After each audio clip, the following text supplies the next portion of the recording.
कुछ दिन पहले अखबार में खबर छपी कि चुनाव आयोग ने पॉलिटिकल पार्टी के लोगों को या दूसरे लोगों को चुनौती दी कि वो ईवीएम मशीन को हैक करके दिखाए। जब ये खबर प्रिंट मीडिया में छपकर आई तो हमने सबसे पहले चुनाव आयोग के साइट पर जाकर देखने की कोशिश की कि क्या चुनाव आयोग ने वास्तव में इस तरह का कोई निर्णय लिया और इस तरह की कोई चुनौती दी है। तो पता चला कि चुनाव आयोग के साइट पर इस तरह की कोई भी खबर या कोई भी जानकारी चुनाव आयोग ने नहीं डाली। जब हमने सोचा कि चुनाव आयोग ने इस तरह की जानकारी अपने साइट पर क्यों नहीं डाली, तो बाद में छानबीन करने के बाद पता चला कि चुनाव आयोग ने ऐसी कोई चुनौती देने का निर्णय किया ही नहीं। ये केवल अखबार वालों ने चुनाव आयोग का नाम लेकर इस तरह की खबरें छापने का काम किया। अब सवाल है कि चुनाव आयोग का नाम लेकर मीडिया के, खासतौर पर प्रिंट मीडिया के लोग ऐसा क्यों कर रहे हैं, एक विचारणीय प्रश्न है। 8 अक्टूबर 2013 को सुप्रीम कोर्ट ने केवल ईवीएम मशीन के माध्यम से फ्री, फेयर एंड ट्रांसपेरेंट चुनाव संभव नहीं है और फ्री, फेयर एंड ट्रांसपेरेंट चुनाव कंडक्ट करने के लिए ईवीएम मशीन के साथ पेपर ट्रेल मशीन जोड़कर ही ये चुनाव कराना होगा, ऐसा आदेश दिया था। ये जो बहुत ही मूल्यवान और महत्वपूर्ण सुप्रीम कोर्ट ने आदेश दिया था, उसकी खबर आज तक प्रिंट मीडिया ने या इलेक्ट्रॉनिक मीडिया ने अपने अखबार में या अपने चैनल पर कहीं पर भी नहीं छापी। अभी 3 साल से ज्यादा समय हो गया, मीडिया ने पेपर ट्रेल लगाए बगैर चुनाव फ्री, फेयर एंड ट्रांसपेरेंट नहीं हो सकता, इस आदेश की खबर प्रिंट मीडिया ने आज तक भी नहीं छापी। जिस मीडिया ने आज तक वो खबर सुप्रीम कोर्ट की नहीं छापी, वो मीडिया चुनाव आयोग का नाम लेकर ईवीएम मशीन को हैक करके दिखाओ, ऐसी अफवाहें फैलाने का काम कर रहा है। इससे सिद्ध होता है कि ईवीएम मशीन में जो गड़बड़ियां हो रही है, उस गड़बड़ियों पर पर्दा डालने के षड्यंत्र में मीडिया भी सहभागी है। मीडिया का ये व्यवहार भारत के प्रजा के विरोध में एक शत्रुतापूर्ण व्यवहार करने वाला व्यवहार है और इससे ये बात सिद्ध होती है कि भारत का जो मीडिया है वो स्वतंत्र एवं स्वायत्त मीडिया नहीं है, बल्कि उस पर कुछ जातियों का एक अधिकार स्थापित हुआ है, ये बात सिद्ध होती है।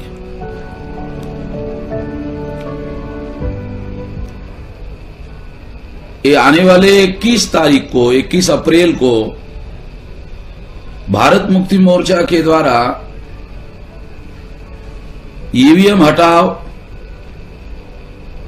बैलेट पेपर लाओ और लोकतंत्र बचाओ का दूसरा चरण देशव्यापी प्रदर्शन रैलियां कम से कम 500 जिलों में 31 राज्यों में होने वाली है।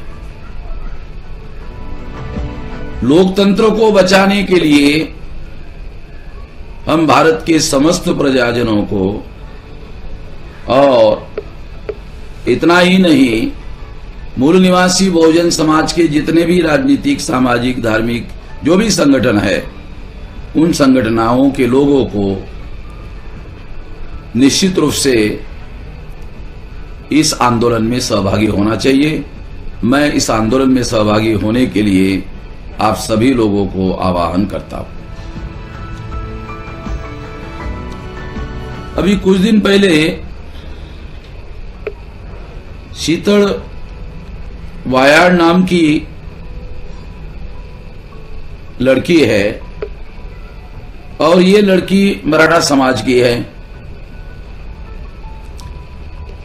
उसने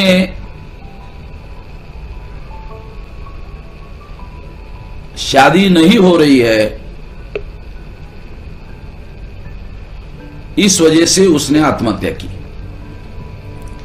ये वैसे बहुत दुखदाई घटना थी, मगर मराठा समाज में जो हुंडा प्रथा है और शीतल वायाड़ के पिता को हुंडा देने के लिए उसके पास पैसा नहीं है, इसलिए उस लड़की की शादी हो नहीं रही थी। ये जो इस तरह की गलत प्रथा समाज में व्याप्त हो गई है, तो सारे बहुजन समाज में व्याप्त हो गई है, मराठा समाज में भी है। तो मराठा समाज के लोगों को इसमें सुधारना करने के लिए निश्चित रूप से पहल करना चाहिए और मूल्यवान जीवन बचाने का प्रयास करना चाहिए। और सभी बहुजन समाज के अंदर इस तरह की जो गलत प्रथाएं चल रही है, उसके लिए नौजवान लड़कियों को आत्महत्या करना पड़ रहा है, ये बहुत ज्यादा दुखदाई बात है। इसके लिए भी प्रयास किया जाना जरूरी है। पहले बहुजन समाज के जो किसान हैं वो आत्महत्या कर रहे थे, अब किसान के परिवार के लोग भी आत्महत्या करने लग गए हैं। इससे समस्या की गंभीरता बहुत ज्यादा बढ़ गई है, ऐसा लगता है। इस पर सभी लेवल पर कोशिश किया जाना चाहिए। सरकार के लेवल पर कुछ होता हुआ दिखाई नहीं दे रहा है, ये तो सबको समझ में आ रहा है, मगर समाज के लेवल पर भी इस दिशा में कुछ न कुछ जरूर किया जाना चाहिए। अभी खबरें आना शुरू हुआ है कि मराठा समाज के लोग दोबारा आरक्षण के लिए मोर्चे निकालने की योजना बना रहे हैं। मराठा समाज के लोगों ने मराठा क्रांति मोर्चे निकाले और महाराष्ट्र में बहुत बड़े बड़े मोर्चे निकाले। बहुजन समाज के लोगों ने भी बहुजन क्रांति मोर्चे निकाले। इसका जो बहुत बड़ा दबाव महाराष्ट्र में फडणवीस सरकार पर पड़ा, इस दबाव से मुक्त होने का एक ही रास्ता था, उन लोगों की मांगों को स्वीकार करना। मगर फडणवीस सरकार ने उन लोगों की मांगों को स्वीकार करने के बजाय ईवीएम में घोटाला करके चुनाव जीतने का रास्ता निकाला।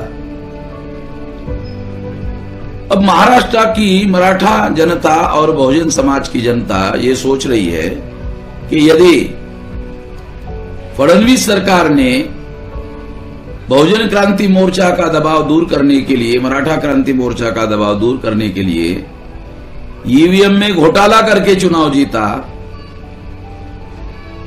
तो ऐसी स्थिति में जब तक बहुजन क्रांति मोर्चा वाले लोग और मराठा क्रांति मोर्चा वाले लोग ईवीएम मशीन का कोई रास्ता नहीं तलाशते, तब तक बड़े बड़े मोर्चे निकालने के बावजूद भी ये मामला हल होने वाला नहीं है। ये गंभीर प्रश्न आज मराठा समाज और बहुजन समाज के सामने आया हुआ है, पड़ा हुआ है। महाराष्ट्र का मराठा समाज और बहुजन समाज ये सोच रहा है, राह देख रहा है कि किस तरह से इसका रास्ता निकाला जाए। इस दिशा में क्या रास्ता निकालना संभव है, इसके लिए महाराष्ट्र की प्रजा, महाराष्ट्र के लोग राह देख रहे हैं। महाराष्ट्र सरकार द्वारा एक खबर आई है और उन्होंने कोर्ट में एक एप्लीकेशन दायर किया है कि मराठा समाज पिछड़ा वर्ग में आता है या नहीं आता है, उसके लिए न्यायालय को चाहिए कि वो मैटर पिछड़ा वर्ग कमीशन के तरफ वर्ग करे। ऐसा एप्लीकेशन महाराष्ट्र सरकार ने डाला है कोर्ट में। दूसरी तरफ हमारे पास जो सूचना है, जानकारी है, उसके अनुसार जो पिछड़ा वर्ग कमीशन बनाया गया है, उस कमीशन में जो लोगों को लिया गया है वो लोग मराठा आरक्षण का समर्थन करने वाले लोग हैं। ऐसे लोगों का कमीशन पर लिया जाना और लेने से वो कमीशन निष्पक्ष फैसला नहीं कर सकता, ये कहकर हाई कोर्ट में उस कमीशन के विरोध में केस दायर की गई है। जिस कमीशन के विरोध में हाई कोर्ट में केस है, उस कमीशन के पास मराठा पिछड़ा वर्ग है या नहीं है, ये डिसाइड करने के लिए कोर्ट, राज्य सरकार कोर्ट में जाकर वर्क करने के लिए पिछड़े वर्ग की तरफ, पिछड़ा वर्ग कमीशन की तरफ वर्क करने के लिए कह रही है। इसका मतलब यह है कि राज्य सरकार मराठा समाज के साथ में धोखाधड़ी करने का काम कर रही है। यही बात इससे सिद्ध होती है। इससे मराठा समाज के लोगों को सतर्क होना जरूरी है। अभी सारे देश भर में चंपारण में जो बिहार में है, गांधी जी के द्वारा आंदोलन शुरू किया गया था किसानों का, उसको 100 साल पूरे हो गए। और दूसरी तरफ दिल्ली में किसान लोग अर्धनग्न या पूर्ण नग्न होकर अपने लिए न्याय की मांग कर रहे हैं। यानी गांधी के द्वारा आंदोलन करके किसानों के हक के लिए उस घटना को 100 साल हुए और भारत को आजादी भी अंग्रेजों से मिली, फिर भी किसानों की समस्या का समाधान नहीं हुआ। किसानों की समस्या का समाधान आजाद भारत में होना चाहिए था। अगर किसानों की समस्या का समाधान नहीं हुआ तो इससे सिद्ध होता है कि ये जो आजादी है, ये आजादी किसानों की आजादी नहीं है, ऐसे कहा जा सकता है और निश्चित रूप से कहा जा सकता है।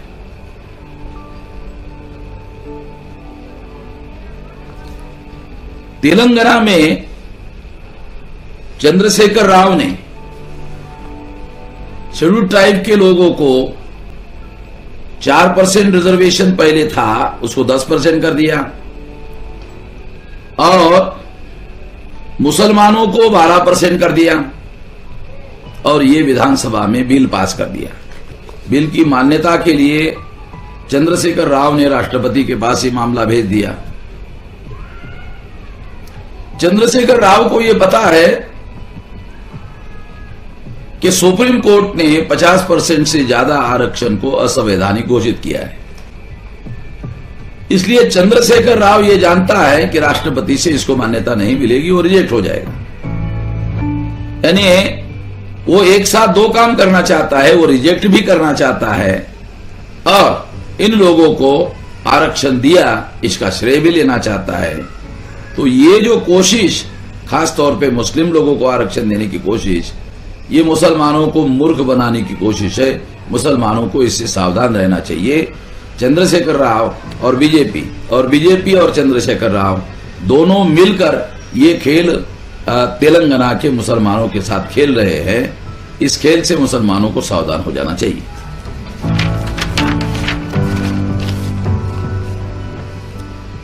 नगर जिले में संतोष घोलप नाम का एक मराठा नौजवान है। ये नौजवान ज्योतिष का धंधा करता है। ये बात जब ब्राह्मणों को पता चली तो ब्राह्मण लोग उसके घर में घुसकर उसकी बहुत ज्यादा पिटाई की, बहुत ज्यादा पिटाई की और पिटाई करके वो चले गए। इससे सिद्ध होता है कि ब्राह्मणों के अत्याचार से मराठा को प्रोटेक्शन करने की जरूरत है।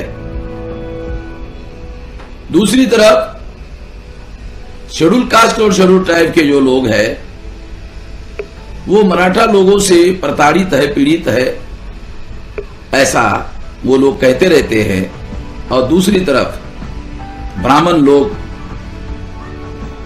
मराठा नौजवान को उनके घर में घुसकर मारते हैं। इससे सिद्ध होता है कि ब्राह्मण आज भी मराठा समाज को धर्मशास्त्र के अनुसार शूद्र ही मानते हैं। इससे मराठा समाज के लोगों को सतर्क होना चाहिए और मराठा समाज के लोगों को इसके बारे में भी पुनर्विचार करना चाहिए कि क्या वो वास्तव में हिंदू है। मुझे आशा है कि इसके बारे में वो विचार करेंगे।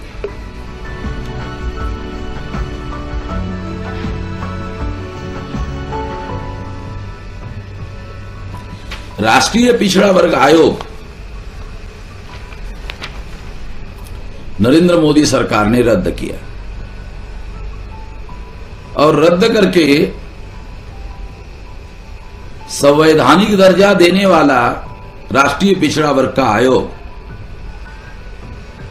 उसका बिल लोकसभा में पारित किया। नरेंद्र मोदी ने यह सोचकर पारित किया कि राज्यसभा में विरोधी पार्टी के लोग इसको रोकेंगे। जब रोकेंगे तो राष्ट्रीय पिछड़ा वर्ग आयोग जो हमने समाप्त किया वो समाप्ति का जो स्टेटस है वैसे जो वैसे रहेगा। इसका मतलब यह है कि नरेंद्र मोदी ने राष्ट्रीय पिछड़ा वर्ग ओबीसी का जो आयोग रद्द किया वो रद्द करना चाहते थे। ये उसके पीछे उनका मकसद है। यदि नरेंद्र मोदी सरकार यह सोचती है कि अनुसूचित जाति जनजाति आयोग की तरह पिछड़े वर्ग का आयोग भी संवैधानिक होना चाहिए, तो जिस तरह से एससी एसटी का कमीशन संवैधानिक होकर उनकी समस्या का समाधान नहीं हुआ, तो क्या पिछड़े वर्ग का कमीशन संवैधानिक होकर उनकी समस्या का समाधान हो जाएगा? जिस बैकवर्ड का देश का प्रधानमंत्री हो वो समस्या का समाधान नहीं कर रहा है तो पिछड़ा वर्ग कमीशन कहां से करेगा? ये पिछड़े वर्ग के लोगों के आंखों में धूल झोंकने का काम है, धोखाधड़ी करने का काम है। जिस नरेंद्र मोदी सरकार ने ओबीसी की जाति आधारित गिनती आज तक नहीं की, न होने दी। ओबीसी के लिए बजट में एक नए पैसे का प्रावधान नहीं किया। 314 बच्चे ओबीसी के ऑल इंडिया की परीक्षा पास किए, उसकी लिस्ट को रद्द कर दिया। तो पिछड़े वर्ग के विरोध में नरेंद्र मोदी सरकार लगातार फैसले कर रही है। राष्ट्रीय पिछड़ा वर्ग कमीशन रद्द करके उन्होंने एक बड़ा फैसला किया है पिछड़े वर्ग के विरोध में। इससे पिछड़े वर्ग के लोगों को सावधान होने की जरूरत है। मुस्लिम पर्सनल बोर्ड की अभी मीटिंग हुई और मुस्लिम पर्सनल बोर्ड के लोगों ने दो बड़े फैसले किए। एक फैसला किया कि ट्रिपल तलाक पर सरकार को हस्तक्षेप करने का कोई अधिकार नहीं है। ये संविधान ने दिया हुआ मौलिक अधिकार है और जो मुसलमान शरिया कानून के तौर तरीके के बाहर जाकर अगर किसी मुस्लिम महिला को तलाक देता है तो उसके विरोध में सामाजिक बहिष्कार किया जाएगा और उसके ऊपर सामाजिक कार्रवाई की जाएगी। ये जो निर्णय लिया, ये निर्णय मैं ऐसा मानता हूं बहुत महत्वपूर्ण निर्णय है और मुस्लिम पर्सनल बोर्ड के लोगों को इससे भी आगे बढ़कर हर जिले में, हर तहसील में जहां भी मुस्लिम पॉपुलेशन है, इसके लिए हर लेवल पर सामाजिक समितियां बनानी चाहिए ताकि इस तरह की बातों पर वो निगरानी कर सके। दूसरी महत्वपूर्ण बात, मुस्लिम पर्सनल बोर्ड के लोगों ने निर्णय किया, अभी कुछ दिन पहले सुप्रीम कोर्ट के द्वारा अखबार में यह खबर छपी थी, बाबरी मस्जिद राम जन्मभूमि के मुद्दे पर कोर्ट के बाहर लोग आपस में सलाह मशवरा करके इस पर फैसला ले सकते हैं। इस पर मुस्लिम पर्सनल बोर्ड ने 2-2 फैसला लिया कि सुप्रीम कोर्ट जो भी जायज फैसला देगी उसे हम मंजूर करेंगे। मुस्लिम पर्सनल बोर्ड का ये निर्णय बहुत मूल्यवान है, बहुत महत्वपूर्ण है। अगर सुप्रीम कोर्ट को इस पर फैसला लेना है, अगर सुप्रीम कोर्ट संविधान के दायरे के बाहर जाकर काम करती है, तो मुस्लिम पर्सनल बोर्ड को इसके ऊपर उंगली उठाने का अधिकार प्राप्त हो जाएगा। मुस्लिम पर्सनल बोर्ड का यह निर्णय मैं ऐसा मानता हूं बहुत महत्वपूर्ण निर्णय है और इसका आने वाले समय में काफी अच्छा परिणाम निकलेगा। धन्यवाद।